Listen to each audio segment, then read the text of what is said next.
There's black powder in a horn on my belt right now, and in the old days that same horn kept the exact way every sensible man kept it, put more trappers in shallow graves than any war party or grizzly or river ice ever managed. I want you to sit with that before you decide I'm spinning you a tale, not the enemy, not the bear, not the cold, the powder, the one thing a trapper trusted with his life, the thing he'd have died to protect, was quietly the thing most likely to kill him. And here's what turns my stomach about it. The mistake wasn't carelessness. It wasn't the greenhorn who didn't know better.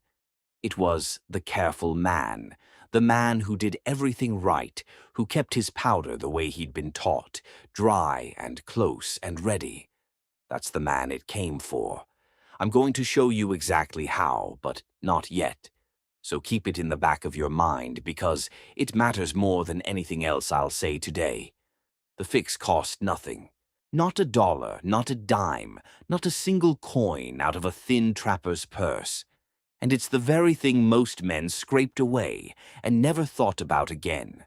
So stay with me, because once you see this, you'll never load a rifle or trust a full horn the same way again. Let me tell you who I am first, so you understand I'm not guessing at this. I spent the better part of my life in country where a misfire wasn't an inconvenience.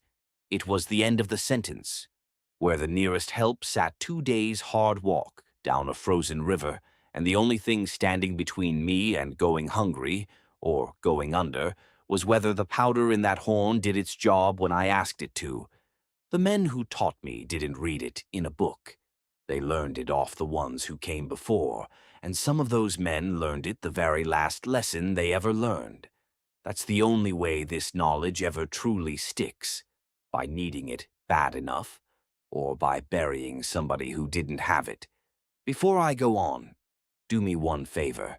If you want the old ways kept alive, hit that subscribe button and give this one a like, and turn on the notification bell so the next one finds you. That's the whole of it. It costs you nothing and it keeps this work going. Now stay right here with me, because what comes next is the part that gets good men killed. Here's the thing most folks have flat backward. When you picture a trapper dying by his own powder, you picture a spark, a flash, a horn going up like a bomb and taking his hand or his face with it. And that happened, sure, but that loud, obvious death is not the one I'm talking about. That's not the killer. The killer was quiet. The killer was slow. And the killer was the powder that didn't go off at all. Lean in close, because if this next piece doesn't land, nothing else I tell you will keep you alive. Most people carry the belief that powder is powder, that if it's in the horn, it's ready, that dry is dry and loaded is loaded, and a man with a full horn and a charged rifle is a man who's armed. It's about the most natural belief in the world. And out in hard country, it's dead wrong, because black powder has an enemy you cannot see and cannot smell and will never hear coming. And that enemy is the very air itself. The damp riding in the air on a cold morning, the breath of a river at dawn, the sweat off a man's own body soaking slow through a horn pressed warm against his side all day. Powder drinks that moisture. It pulls it in quiet, the way the ground pulls heat out of a sleeping man, and it never once looks any different for it.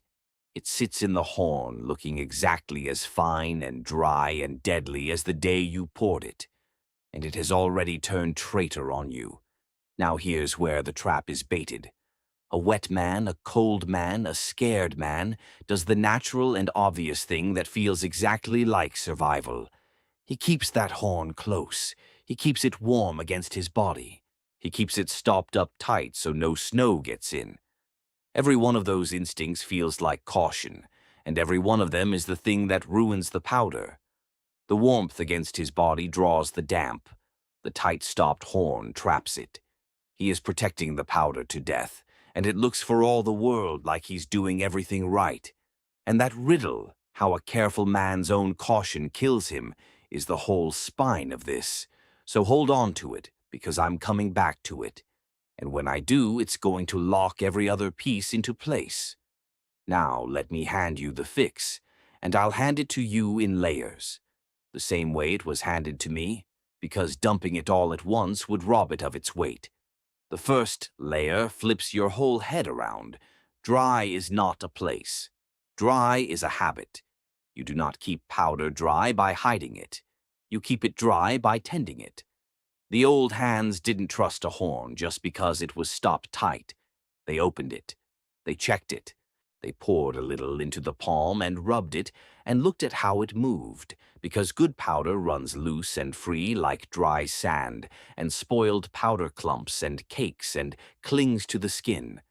That little habit, done in the light of the fire every few nights, is the difference between a rifle that speaks and a rifle that stays silent at the worst possible moment.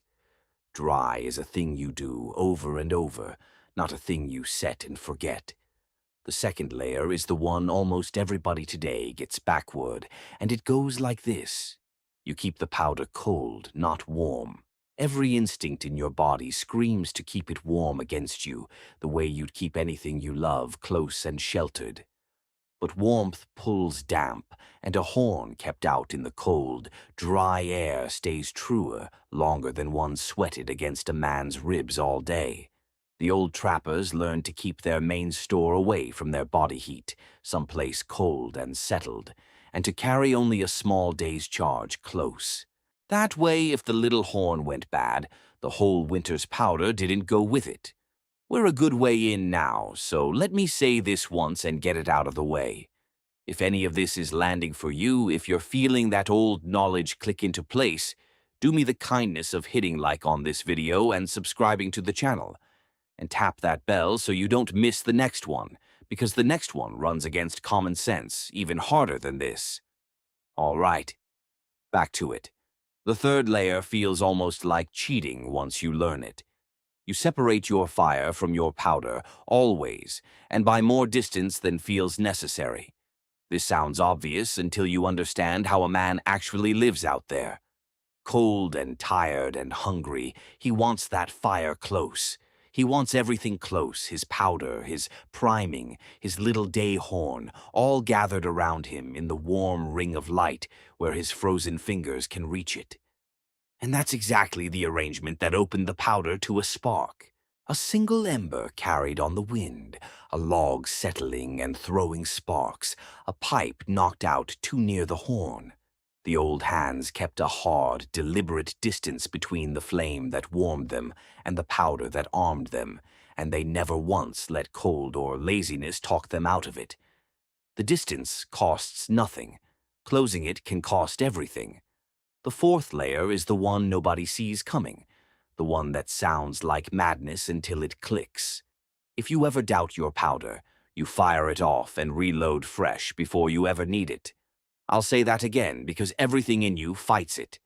When you suspect the powder in your rifle has gone soft, you do not save it. You do not carry it another day hoping. You burn a charge, clear the barrel, and load clean. A starving man's instinct, a poor man's instinct, is to conserve, to hoard, to make the powder last. And that instinct is exactly the thing that leaves him standing in front of a charging animal with a rifle that clicks and does nothing. The powder you were too thrifty to test is the powder that fails you at the one moment failing isn't survivable. Now circle back to what I told you to hold on to, that riddle of how a careful man's caution kills him.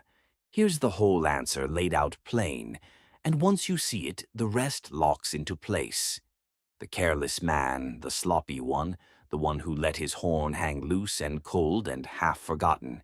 He checked it out of nervousness, dried it by accident, kept it away from his body because he couldn't be bothered to tuck it close. His carelessness kept it breathing. The careful man sealed it tight and held it warm and trusted it completely. And that trust is the thing that let it rot in silence. He never checked because he was sure. And when the moment came, the wolf at the deer he'd snared, the bear standing up out of the brush, the man on the far bank who meant him harm, He raised his rifle certain, and it gave him nothing but a click and a puff of smoke and a heartbeat of silence that was the last thing he ever heard. That is precisely how a full horn kills a man. Not with a bang, with a silence. His powder was there. His rifle was loaded. He'd done everything he was taught. And he died anyway, armed and defenseless at the very same time. And I won't skip the hard fact that proves I'm not spinning you a campfire tale, because this is written down better than almost any old lesson I know. Every army that ever marched with black powder made keeping it dry a matter of hard discipline, drilled into men under threat of punishment, because commanders learned in blood that a regiment with wet powder was a regiment already beaten before the first shot. When men whose whole trade was war treated damp powder as the deadliest enemy on the field, an enemy worse than the one across the valley, you can take that one straight to the bank. The trappers who died alone were only learning, one man at a time, the lesson whole armies had already paid for. We're past the hard part now, and I want to say thank you for staying with me this far, because most won't. If this is the kind of thing you want more of, the old ways, the hard one knowing that nearly went into the ground with the men who carried it, then subscribe and hit that like button and turn the bell on. It's free, and it's the only thing that tells me to keep making these. Now let me bring it home. Here's the cruelest piece, the part that makes this a true mountain story instead of just a lesson. The season you need your powder most is the dead of winter, when the game is desperate and the predators are bold, and a man is farthest from any help. And the dead of winter is the exact stretch when the cold and the damp and the sweat and the fire-hugging all conspire hardest to ruin that powder. When you need it most, it's likeliest to fail. That's the country putting you to the test, same as it always does. You're probably wondering by now why nobody ever told you this, why it isn't plain common knowledge. And the answer is quiet and true, and has nothing to do with any conspiracy. A piece of survival wisdom only stays alive as long as people need it. The day the cartridge came, the sealed brass round a man could drop in the mud and pick up and fire. The whole hard art of tending loose powder started to fade. Nobody pays to remember a rule they'll never have to use again. And so the knowing got crowded out, not because anyone hid it, but because there wasn't a dollar in keeping it around. It's just the quiet arithmetic of what sells. Let me be straight with you now, the way I'd want a man to be straight with me, because I'd rather you trust me than be impressed by me. This exact death isn't coming for most of you, because most of you aren't wintering alone with a muzzle loader as the only thing between you and going under. I won't dress it up bigger than it is, but hear me on the part that does still reach you, because the lesson underneath is bigger than powder. The thing you trust most, the thing you're most sure of, the tool or the skill or the certainty you'd never think to question. That's the thing likeliest to fail you quiet, precisely because you stopped checking it. Every man this ever came for thought he had it handled, right up until the click. Maybe that's the real lesson, the one bigger than powder and bigger than winter. Those men didn't die because their powder betrayed them. The powder was only ever just powder. They died because they were certain that dry stays dry. Certain that a full horn meant a ready rifle, certain they already knew the one thing they didn't know at all.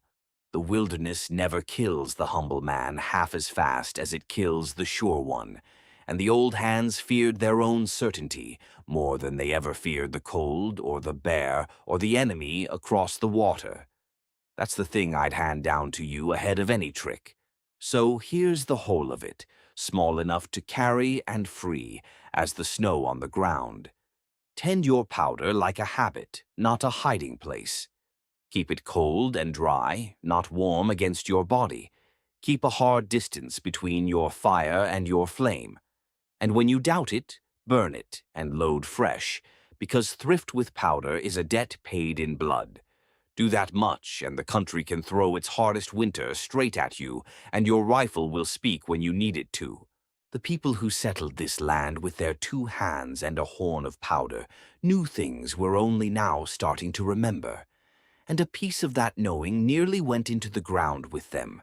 And I won't stand by and watch it go. Before I let you go, do the one thing that keeps this alive. Subscribe, hit that like, and turn on the notifications so the next one comes straight to you. Because next time I'm going to hand you another one that runs dead against common sense. An old rule about drinking water in the wild, where the clearer and prettier and more inviting that stream looks, the likelier it is to lay a strong man flat on his back for a week. I'll show you what the old hands watched for instead. Until then, take care of your fire, keep your powder cold, and don't ever trust a full horn to tell you the truth.